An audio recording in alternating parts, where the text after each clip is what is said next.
What the hell is up, Juiceheads? We are back with episode 1 of AEW pregame, but this is really episode 6 overall if you're keeping track of the wrestling pregame shows on the Juice Giorgio network. So exciting. Way more exciting than the WWE crap fucking pre-show games. And since wrestling is so family-friendly these days, enjoy your... There it is. Can of soda. Or soda, or pop, or whatever the fuck you want to call it, or soda pop. Anywho, I'm Juice Giorgio. Thanks for joining me. So just a little production notice.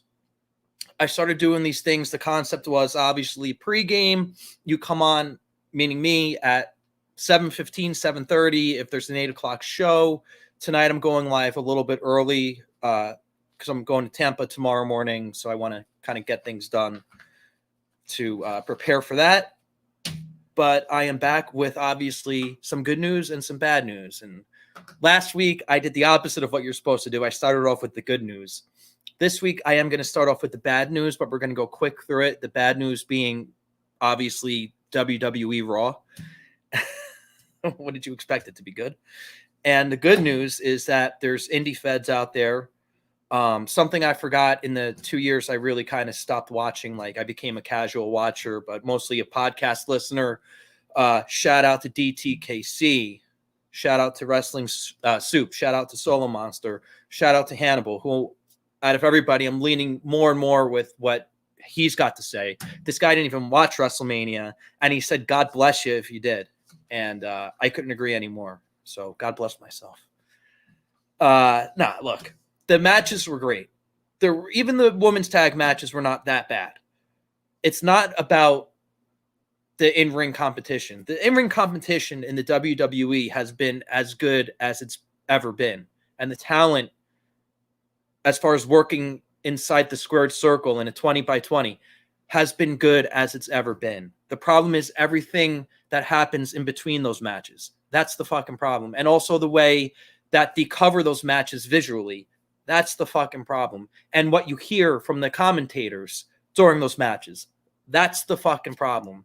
And now that they sold their souls to Peacock, it's just going to get worse and worse and worse and more PC and more corporate. And it started already with the, we had to make history. Everything's about making history now. It can't just be about being good. I'm referring to the main event on WrestleMania Saturday. No problem with the two individuals that were in the main event. They totally deserved it. They totally tore it down. Great match. But I'm just tired of hearing the word history. Didn't they always bash Tony Schiavone towards the end of the existence of Monday Nitro for always saying, historic night. We're making history. Now they do it year after year. What about WrestleMania 28, once in a lifetime? And then 1 year later, I saw the same fucking match in my own backyard at the Meadowlands for WrestleMania 29. It's just, it's pathetic. It's absolutely pathetic. And it's just proof that they don't like their fans. They could care less about their fans. They want that broad net. They want to cast a wide net. And they don't understand the ratings are lower than ever. In my opinion, the product's even worse now than in the cartoon era of, what would you say the cartoon era was? Like post Hogan, pre-Attitude was sort of the cartoon era. And then you have like in sort of the maybe early 96 is sort of like the pre-Attitude era, because that's when Austin started breaking out. You had King of the Ring 96 and his feud with Brett, which kind of kicked off the Attitude era. And my God. And I'm not saying you got to go back to the Attitude Era to make it good. I've said this before, and I've heard other podcasters, shout out to Don Tony, say this. You could have PG. You could have a PG product and have it still be good. And I have 2 pages of copious notes here for the show, and it's like I'm not even going over them. So why don't we stick to the script here? Like Jay-Z once said, stick to the script. So that's what we're going to do. And something the WWE does too much. They stick to the script. They gotta, hey, whether you love Trump or you hate him, sometimes you got to go off prompter. You got to go with your gut. So I entitled this show Raw is Bore, Fight.tv is for me. So shout out, I actually had like 2 or 3 viewers on my Raw pregame show. And one of the people that watched left a comment that said I should check out the GCW shows on Fight TV. At the time, I said if Fight TV was a subscription, it's even if it's more expensive than Peacock, it's still probably a better subscription if you're a wrestling fan. So I learned a lot about Fight TV since the other day. So some things on it are for free, and then it's where the indies can carry their pay-per-views, which is a great thing. So my message I'd like to get through to you guys, for whoever the fuck is watching this, support the indies. It's the most important thing you can do to keep real pro wrestling alive, because the WWE is going to be around forever, and it's just going to get worse and worse and worse the more they sell themselves out to these big corporations like NBC Universal, who even is owned by GE. All right. So with that said, I am banishing the WWE and AEW because, let's be honest, even though the AEW is a far superior product to the WWE, it is in many ways WWE light. It sort of reminds me of, they call it the Ruthless Aggression era, sort of that pre-Super Cena era / post-Attitude era. AEW kind of reminds me of that, which is fine. I'll take it. That's far more superior than anything the WWE is doing right now. But to the DVR, they've always been on the DVR. I just wasn't watching it. The last couple of weeks, I'm still getting used to being a podcaster, folks. I'm sticking with it. The last couple of weeks, I tried watching as much live WWE product as possible, gearing up towards this past weekend's WrestleMania. But I'm not going to be doing that moving forward. It goes back to the DVR so I could fast forward through about 95% of the show, because about only 5% of the show is really what deserves to be viewed if you're a real wrestling fan, at least. Or I'm not saying like Solo Monster, who watches and reviews, isn't a real wrestling fan, but my God, if you grew up in the 90s and the early 2000s, how can you stomach this crap? And even Vince Russo said, and I had this in my original title and I took it out for some reason, but even Vince Russo, who gets paid to watch Raw, said that a high school play would be a step up from the acting abilities of these people that they're forcing to act. They're not actors. They're supposed to be wrestlers, right? So that's going to stick with me, because I've been thinking that and just hadn't found a way to verbalize it. But that's the perfect way to describe it, is that a high school play would be a step up. Shit, probably a middle school play. And for those that don't know, that's before high school. At least here in Jersey, I had middle school. That would be a fucking step up from the shit you see on the WWE. It's embarrassingly bad. And again, I'm not knocking the talent. The talent's great. The talent is probably better than it's ever been. And I was especially happy to see Cesaro get his win over an established WrestleMania main eventer. And I was happy to see a good main event night 2. Again, the night 1 main event was great too. I'm just tired of hearing about the history of it. We had a black man main event WrestleMania 1. Nobody cared at the time. They didn't say it was historic. It was just a main event with another guy. When I watch wrestling, I see 2 wrestlers. I don't care if they're black, white, male, female, lucha, Japanese, whatever the hell, and any combination. I just want to see wrestlers cutting a promo or wrestlers wrestling. And that's why I watched Bloodsport 6, the whole thing. I'm about a quarter of the way through hashtag our spring break. I wanted to jump on here before AEW tonight because the show's called AEW Pregame. I'll finish our spring break probably before I go back and watch NXT from last night. And before I watch AEW from tonight, I'm going to finish our spring break, because it's Bloodsport 6 was the best wrestling show I've seen in a long time. And our spring break is right up there with it. So, and again, I went to a GCW show a couple years ago in my home state of New Jersey, and it was a total deathmatch hardcore show. That's not really my thing, but it was still a really good show. It was still an awesome show. And the bottom line is, it was still a lot of fun. It was a tremendous amount of fun. I'm just not into, like, these guys fucking Bray. They must have went through 500 fluorescent light bulbs. Like, no joke. No joke. And when I got there, I saw people wearing masks in the like near ringside. And that was before we all did it in this country. And I was like, what the hell are these people wearing masks for? But there was so much debris in the air, especially from those fluorescent bulbs. But I give those guys a lot of credit. I certainly wouldn't want to do that. And Joey Janela, by the way, had a crazy ass fucking match. Like, they took apart the ring and he went into like the structure of the ring, like beneath the wood. It was nuts, man. It was like bone chilling fucking nuts. So, yeah, I've been calling it Stockholm Syndrome. For those fans that have been around since the 90s and still watch Raw all the way through and SmackDown all the way through and a pay-per-view all the way through, guys, this is Stockholm Syndrome. They don't deserve your viewership. They deserve, if anything, if you're that into it, they deserve to get DVR'd, and you fast forward through well over half that show. You're not telling me you're enjoying that whole thing. And you know what I hear a lot? Well, it's not that bad. But now, is that how we measure it in terms of not being bad? How about we start watching shows that we can measure in terms of how good it was? Wouldn't that make more sense?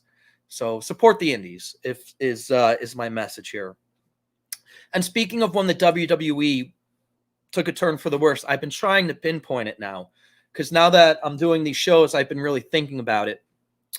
And my theory is when they went public, because then they had shareholders to answer to. But even after they went public, they had the brand split, the Ruthless Aggression era. I think WrestleMania 18 was even after they went public. So the product was still good. When it really went bad was, I think, 2005 moving forward. Now, the 2005 Rumble was great. That was the one where McMahon, I think, tore both his quads walking to the ring. And that was a shoot. And I think you had Cena and Batista. They were co-winners, but then you couldn't have a co-winner, not like in 94 with Lex and Brett. And then I just remember Batista kicked the crap out of Cena. And Cena still got the main event for SmackDown regardless. But leading up to WrestleMania 21, they had, some of them were good, but you had these goofy movie skit videos. And when I saw John Cena and Bradshaw do A Few Good Men, and it's like, wow, they're really starting to shit on kayfabe, because in storyline, these two guys are supposed to hate each other. They're about to fight for the WWE Championship at WrestleMania, and they're going to get along well enough to do an acting skit together. Like, the old school WWF, they would have been like, we were trying to film this commercial for WrestleMania 21, but we couldn't get Cena and Bradshaw off each other. We couldn't, this is some behind the scenes footage. We had to break them apart. They said that they agreed to get along for the skit, for the show. They should have done something like that. But it's like, that's when I was like, whoa, they're really starting to acknowledge that this is all a show. I hate saying real or fake, because I know the actual boys hate those words. So I try not to use them. And you never know who might see this, or most likely nobody but me. But someone may see it down the line, and I'm a 30-year fan. I just want the product to be good. But I think that's when it took a turn for the worst, is the pre-WrestleMania 21 stuff. And then obviously the Super Cena stuff didn't help. Although 2005 was still a stellar year for the product compared to anything recently. So thank God for indies like GCW out there. I paid $19.99 for the Bloodsport 6, and I paid $19.99 for the spring break, for our spring break.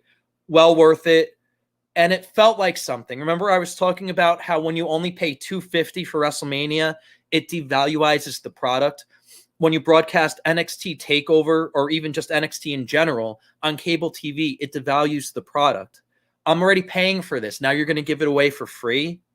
And even I sort of had a problem with WrestleMania being included in that initial $9.99 per month model on the network. I thought they were nuts for doing that. I thought WrestleMania should have always stayed a standalone pay-per-view, because that's your big show. To me, they just keep devaluing their own products and their own, what used to be their own property. I guess it's their property as they produce it, but then when it goes to Peacock, it's no longer their property. It's now owned by NBC Universal, right? I think that's how it works. So, and my understanding is that they paid one fee, and they're just going to always get content coming in. So it's not like they paid one fee just for the library. They paid one fee for all the pay-per-views moving forward, all the Raw replays, all the SmackDown replays, NXT replays moving forward. and so on and so forth. So talk about selling your soul to the devil. So just look for the WWE product to get more lame and more corporate and more PC as we keep going. And I'll always DVR it, but I can't promise you I'm going to watch the whole thing. That's a stretch. So that's one thing I got out of the last couple of weeks of really not watching too much of the product for the last couple of years. So let's get to Raw. Again, I'm not a recap show. You got other guys for that. I try to be a little bit different. I try to point out things that maybe you didn't notice or maybe that somebody else isn't talking about. So hopefully nobody else brought up the points I'm about to go over for Raw. I'm trying to speak more clearly because sometimes I go back and watch and I'm like, oh shit, I can't even understand myself. How can somebody else? So, by the way, I think this is my 102nd podcast. So it's been a fun ride so far. And I'm looking forward to doing hundreds and hundreds more because I'm not going anywhere.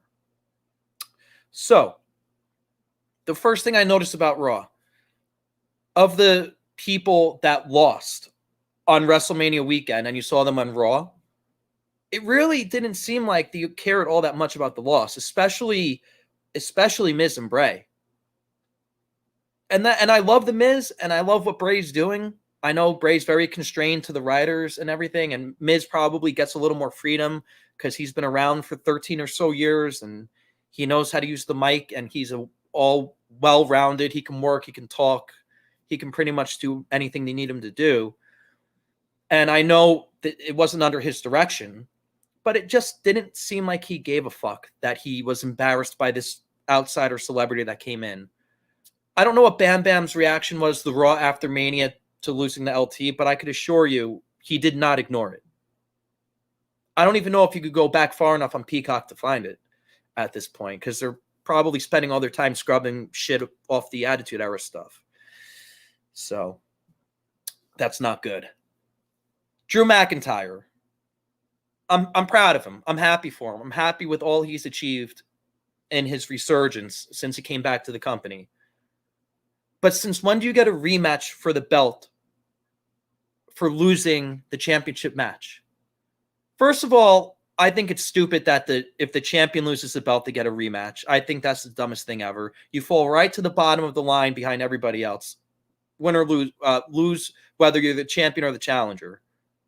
You lost. Get the fuck to the back of the line. So I thought that was a little silly. They crowned Drew the number one contender after losing.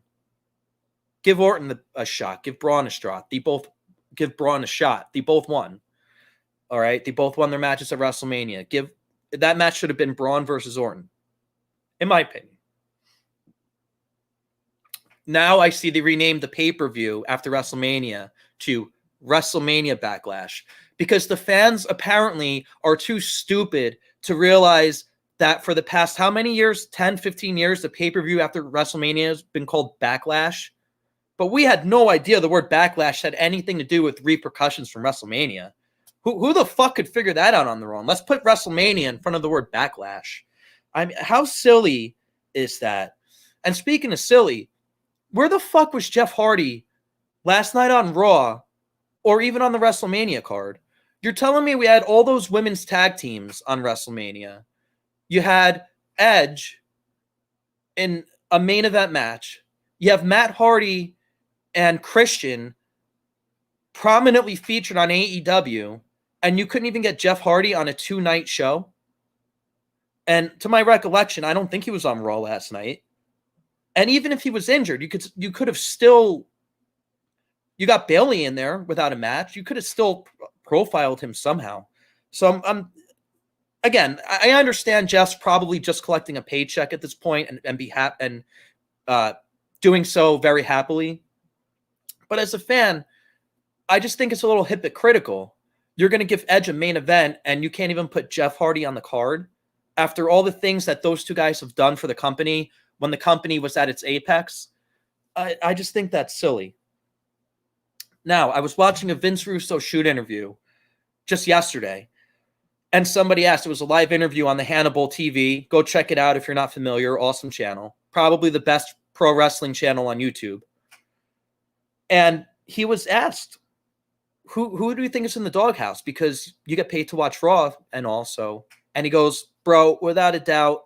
And by the way, I'm neutral on Vince Russo. I don't hate him. I don't love him. Not indifferent. I guess I lean towards liking him.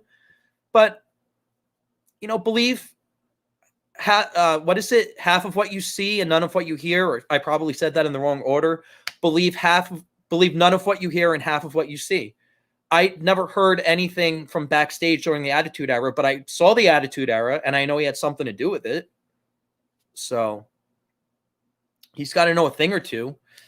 And he said that clearly Riddle and Asuka are in the doghouse. And if you look, and I was talking about why doesn't Asuka have a mouthpiece? They give Lashley a mouthpiece, and he can speak English. They do it because Vince has a hard-on for embarrassing her. I would have never known that if Vince Russo didn't say that. And it makes more sense because they make her talk more and more and more and more and more. And she's probably a highly intelligent person, but they make her sound like a retard by forcing her to speak English. It's sad. I feel bad. But again, she's collecting a paycheck. Don't get me wrong, she earns her paycheck. It's not like she just gets catering and goes home. She's great. She's one of the top women in the company. But I hate that they make her speak English. She should be cutting crazy-ass promos in Japanese, and she should have a mouthpiece translator a la Yokozuna Mr. Fuji. It's insane. And they're cutting their nose off to spite their face, is what they're doing. And now you can clearly tell Riddle's in the doghouse, too, because look how much they've been embarrassing the guy. They had him get his ass kicked by Sheamus. He drops the belt to Sheamus. And then last night, I think he got his ass kicked too, or something. I forget. I don't know. I was tired. I was doing a podcast.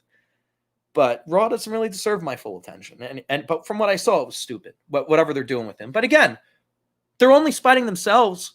They're paying this guy. They might as well maximize what they can get from him. And they're just not doing that. And it's sad. And speaking of sad, Mouthfuck Tom is gone. And I actually like the guy. I thought he had ability. I thought he was good. I'll take him over Michael Cole any day, twice on Sunday. And who knows what happened there, but Mouthfuck Tom is gone. And then the other thing that really grinds my gears, they kept referring to last night as a new season. We all know between Rumble and Mania, it's WrestleMania season, and like the new WWE year starts after WrestleMania. And maybe I'm just nitpicking, but if you go to the network or now Peacock, and if you DVR Raw or SmackDown, all the seasons are based on the first show in January is the new season and episode 1 of that season. So if they're going to keep referring to this as the new season, all the shows, all the first post-Mania shows, why can't they go to the networks that they're on and the streaming services that they're on and say, hey, our new season is really all the first shows after Mania ends. I like a little consistency. I like things to fucking make sense. Speaking of things that make sense, or in this case, it's the WWE, so it doesn't make sense. Couple of lame returns last night. Charlotte, who I love, and the War Raiders, who I love, but I haven't watched it in so long. I forgot their name was the Viking Experience, and then it was the Viking Raiders. Why can't they just be the fucking War Raiders? You can't say the word war. Democrats and Republicans alike fly drones overseas all the time and kill motherfuckers. And a lot of innocent people, too. But no, not on this product. Can't say the word war. What about the other? NXT has a show called War Games. I don't see them changing the name of that. Just call the guys the fucking War Raiders. You know how ridiculous the Viking Raiders sounds? It is so fucking stupid. Get the word Viking. Just call them the Raiders. Call them the Las Vegas Raiders for all I care. Get that word Viking out of their fucking name. It's just stupid and silly. And then one thing I wanted to point out, they kept saying, Charlotte, the 12-time champion. All right. So her on-screen career started about 7 years ago when the network started. 7 years and a couple of months ago. Because the network came on a couple months prior to WrestleMania 30, maybe like 1 month or so. And that's when we met Charlotte really for the first time on back then on NXT. Since then, she's had 12 title reigns between the NXT Women's title, the Divas title, the Raw Women's title, the SmackDown Women's title. All right. So 4 different belts, which is ridiculous in on its own, that she's had 4 different heavyweight championship belts. There should only be really 1 or 2 if you want to count NXT. 12-time champ in less than 7 years. At what point does it become silly? What is she like? What's next? Is she going to have a kid? And then if it's a girl and she decides she wants to be a wrestler 20 years from now, 25 years from now, what are they going to make her, a 50-time champion in like 5 years? When I started watching wrestling in the early 90s, you go back to 93 when Hogan came back and we had that crazy WrestleMania 9 finish, which was rated the worst WrestleMania match of all time. Hogan became a 5-time champion, all right? But that was after 9+ years. So in 2 years more than Charlotte, Hogan won the heavyweight championship 7 less times. He beat the Shiek in 84. He beat Savage in 89. He beat Slaughter in 91. He beat Taker in 91. And then he beat Yoko in 93. That's it. And his reigns all meant something. And when he dropped the belt to Taker, that was like this little angle to sell pay-per-views. Then he got it back. And that was only like a 3-day period where he didn't have the belt. But to be a 5-time champ in almost a decade means a whole hell of a lot more than to be a 12-time champ in less than 7 years. And I love Charlotte. I think she's the top female on the roster. I think she's better than Becky. I think she's better than when Rousey was here. Maybe not as a shoot fighter, obviously, but as a professional wrestler. I think she's the best. I think she's better than a lot of the male roster. But chill out with the fucking... We know she's going to surpass in her career 16 championships. That's what they're waiting for. But fucking slow down. We know she's going to get a belt sooner than later. And if she does, let her keep it for a fucking year. What's the harm in that? There needs to be a hierarchy. Right now, they're just throwing shit to the wall and seeing what sticks. And with that, not just the women's division, with everything. But anywho, that's the bad news. Now that the bad news is out of the way, we can get to the good news. Because remember, it's rude to start with the good news first. You always start with the bad news first. The good news is there is an AEW. But the better news is that there's a GCW. And I can't wait till they come back to a gymnasium near me or community center near me, because I'm fucking going. Support indie wrestling. It's the most important thing you can do. And I'm gonna always emphasize that from now on. Moving forward. But man, do they know how to put on a wrestling show or what? And it's like it was produced in a parking lot outside like a bar. But who cares? The WWE is so overproduced. Dude, I understand why you might want to put like an LED board where the ring skirt is that the hard cam faces. I get it. You can animate it. You could put different things on it. It looks cool. But good Lord, why do you need LED covered ring posts? I think the wrap is just fine. Like night 1 of Mania, they couldn't do all that LED shit with the ring because of the rain. And I thought everything looked just fine. You had a wrap around the ring posts, and you had the normal ring skirts. Again, if you want to put LED boards on the ring skirt that faces the hard cam, great. I'm not opposed to that. I think it looks pretty cool. But they just overdo it, man, with the production. It doesn't need to be that fucking produced. I don't care if it's Mania or Raw or whatever. The way that they produced... the most recent house show I've been to, I guess, was 2014. And the way WWE. And the way that was produced, that's really all they need.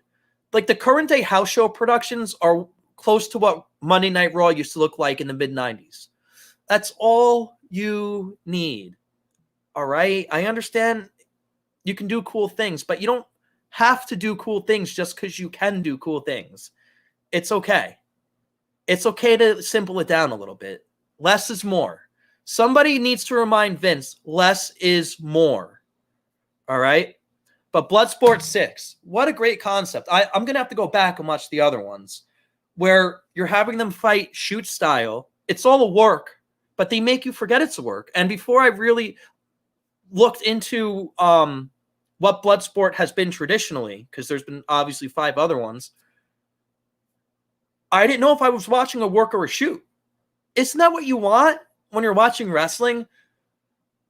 For the whole time you're watching the WWE and even AEW, you know it's a work the whole time. You just never lose sight of that. It's just how stupid is the work going to be? Or can it be pretty good? Bloodsport 6, I was very impressed. And like I said, the production was all it needed to be. They brought all the wrestlers out in the beginning, but guess what? They stayed in kayfabe. The heels were on one side. The baby faces were on the other side. These story, is that a word? They stared at each other. I'm blanking out. But they stared each other all down. They wanted to fight each other. It was kayfabe, even though they were all out there. And I loved it. That's the way it's done. Like, even when Vince brings all those guys out on stage and he walks them out like, you know, he's moving a horde of sheep. It looks so stupid. The least that Vince could do was keep the heels on one side and the baby faces on the other. I'm not saying you need 2 separate entrances, but if you're going to hoard them all out in the beginning of the show, I understand doing that if someone like dies. Like when they did it the day after Over the Edge 99, I got it. That was all a shoot because it had to be. They had no choice. And they were paying respect to Owen. But unless it's something catastrophic like that, and he did it with Benoit before they knew what happened, of course. Just fucking use your brain. Turn your brain on. But good job, GCW. Excellent. Excellent. And there were no ropes. I was confused as to why there were no ropes, but it was all because the rules of every single match were shoot style, almost MMA rule fighting, like old school UFC without the weight classes. And it was all pro wrestlers / MMA wrestlers. Like it was pro wrestlers, and I think a lot of them had like real MMA experience. And a lot of that shit, if it wasn't shoot, came across as shoot. Even looking back, knowing it was all worked. So, great fucking job. And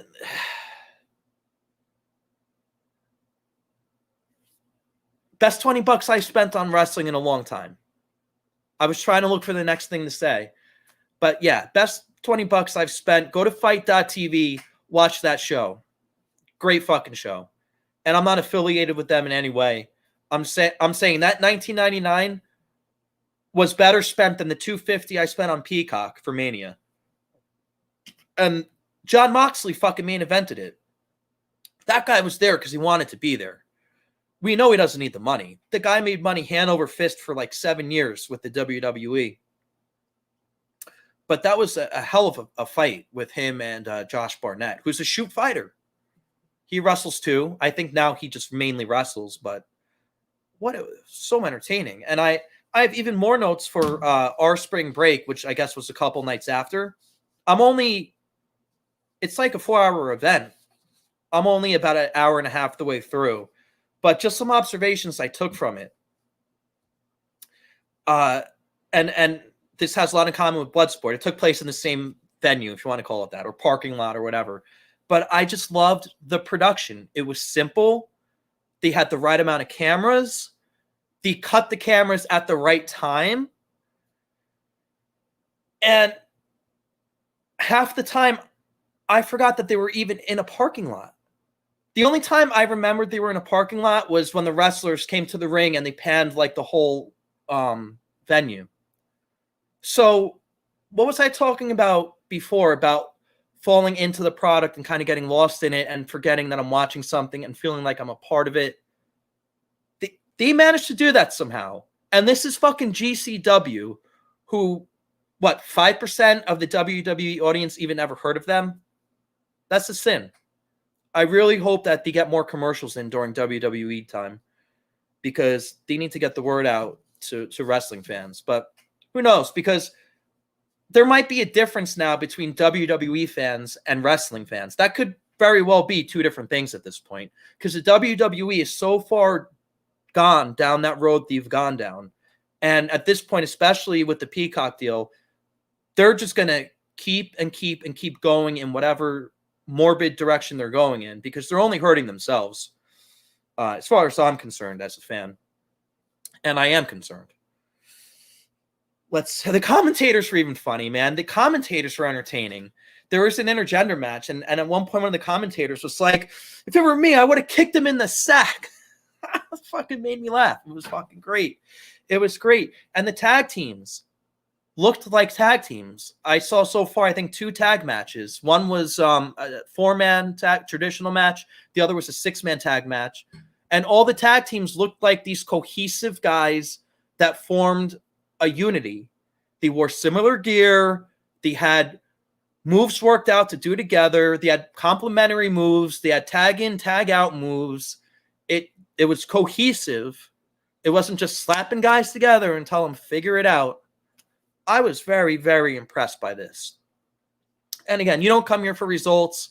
I just come here to bring you observations that maybe you didn't notice or that nobody else is talking about. So hopefully everything I'm talking about is unique to the show, because I love wrestling and I want to see it good. I love a good product. So yeah, I spent another $19.99 to watch this, and it's well worth it. Well worth it. And then anytime they did do commercials, the commentators acknowledged it and they thanked the product or the sponsor in the commercial and said, without them, we wouldn't be here. And then they even did funny product placement, because it was like this vodka brand I never heard of.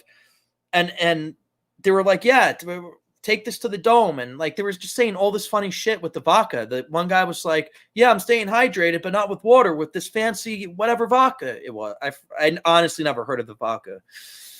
And the other thing too, it looks like the talent's having fun out there. When the talent's having fun and that comes through into the camera, into my living room, I'm having fun with them.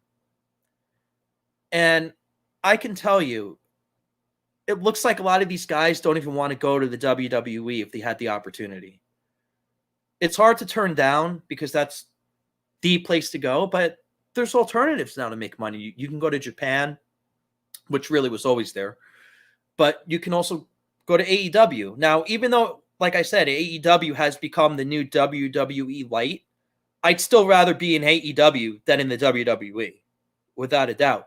So, I mean, look at Janela. He had a nice little run in AEW. I'm not sure if he's still there or not, but I don't think he's ever been separated from GCW this whole time. So good for him. Jersey, represent. We should get a drink at DJ's, Joey, if you're watching this. That'd be fun for me. It's on me. For actually entertaining me. How about that? Great shows. And again, I'm not sucking their dicks. I'm not plugging them, but it's real, it's good, and it's wrestling. So I've just been wowed so far between the Bloodsport and what I've seen so far from the spring break. And then even Lio Rush, he did a match on Bloodsport that was very good, and I left off on his match on spring break, and he came out as a whole different persona, the Blackheart, and it wasn't just a nickname, it meant something. Like, you know when Finn Balor becomes the demon, but all it is makeup, and he like does that not silly, but he does the demon entrance. Other than that, that's all it is. There's nothing to it. It's like an empty character. When Lio Rush came out as Blackheart, it was like a whole fucking character. So that's what wrestling's been missing. GCW is the cure for bad so-called wrestling. And like I said, the word entertainment might be in the WWE's name, but GCW is a whole hell of a lot more entertaining. And by the way, even when they did do the commercials that were only here and there, and obviously they had to do them, the commercials were fucking entertaining. The commercials were actually, I didn't mind watching them. They were good. They were done well. And the little hype videos were done well. It was all it needs to be. And they get that. And they understand. It's great watching a wrestling show made by people that just get it. And on that note, that's all I got tonight for AEW pregame wrestling show number 6 overall. And production note, for now on, I'm going to record these earlier during the day and have them posted up earlier. That way you have more time to watch them before the whatever pregame show it is. So on that note, peace the fuck out, Juiceheads, and thank you for letting me talk wrestling for a little while. Hope you enjoyed it.